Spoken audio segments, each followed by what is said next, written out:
اول ما نزلنا الديت ابعد خدني بالحب والرومانسيه واللي هو اي واحده تبقى هيمنه فيه.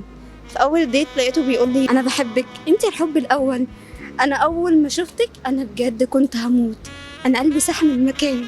قلت له لو ما سكتش هتلاقي شلوت في وشك ما تعلمش وجاي منين. هو طبعا قال لي وريني، حب يعمل لي فيها بطل. رحت وريته. وريتيني؟ يعني مش هوري له شلوت جه في هنا. عملتي ايه؟ رفعت رجلي لحد دقنه هنا.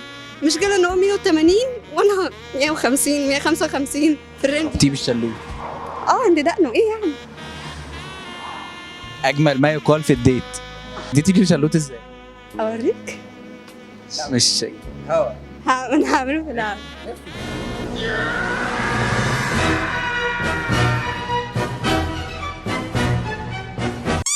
بحس ان هو مثلا هيميل عليا، عايز اقول له حاجه في ودني او اي حاجه، ما تقول انا واقفه في وشك، اقوم ساكعه قلم. هو كل لما يجي يقول اقول لك حاجه ويميل، المشكله ان هو طويل وانا كده يبقى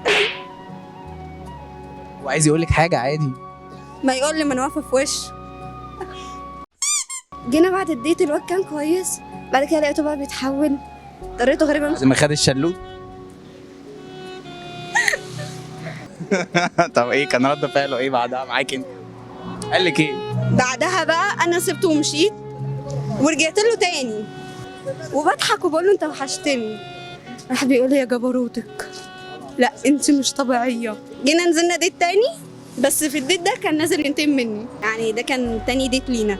هو نازل عشان ينتقم مني، بمعنى صح هيوديني المكان ده ويسيبني ويخلع. مثلا هيجيب اكل او شرب او حاجه وانا هدفع وانت اخلع. ايه العلاقه القذره دي؟ لا انت كنت بتحبيه ليه؟ بص، هو انا ما كانش في النية حب والله. امال ايه؟ دم الحنين جابني. ايه الحنين ده؟ الحنين ده اللي هو ايه؟ انا بعاملك بطيبه واحساس، بعاملك بالراحه، يعني غلطي براحتك، انا ابوك اصلح لك. ابويا منين ده معلش عشان ابقى فاهمه؟ ترجعي له؟ مش عارفه بس لا، او لا. انت عايز ترجعي له؟ لو اتقدم لي.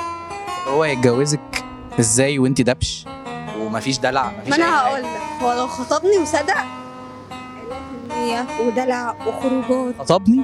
خطبني. لو اتقدم لك هيتجوزك وهيخونك؟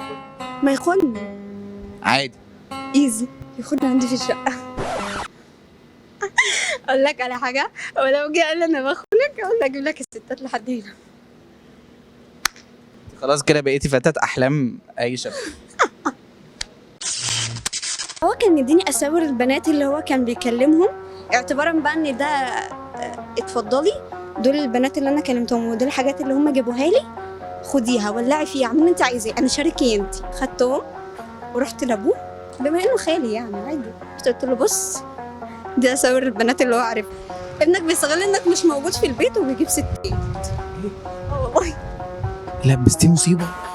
يلا فدايا. بعدين ايه اللي حصل؟ ابوه صدق؟ قال لي انت اكيد بتهزري، قلت له لا ما بهزرش، هو عندك ابنك اساله.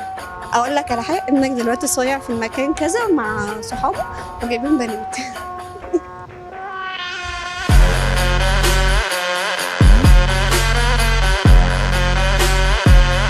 ابوه فعلا لقى في المكان.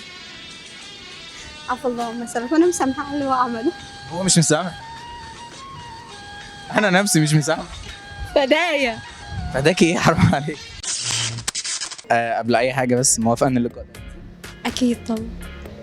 اللقاء ده لو نزل ما ينفعش لا عادي. تحط كوميكس ومش مسؤولين عن الكومنت؟ تمام مفيش اي مشاكل. لازم ممكن ان انت جايه تعملي لقاء، اي مشكله تحصل لو اللقاء ده؟ لا هو مش هيعمل لك اي حاجه، اهم حاجه اللقاء ما فيهوش اي مشكله. لا مفيش اي مشاكل. واخده اذن مامتك؟ طبعا. مليون%. مليون في المية نرن عليها يعني. مليون في المية. في عندك مشكلة في الحوار؟ نسوانجي يعني؟ نسوانجي بس فرق برضو، في عندك قلة اهتمام وعايز البنات اللي حواليك تحسسك انك اسد وانت شبشب حمام.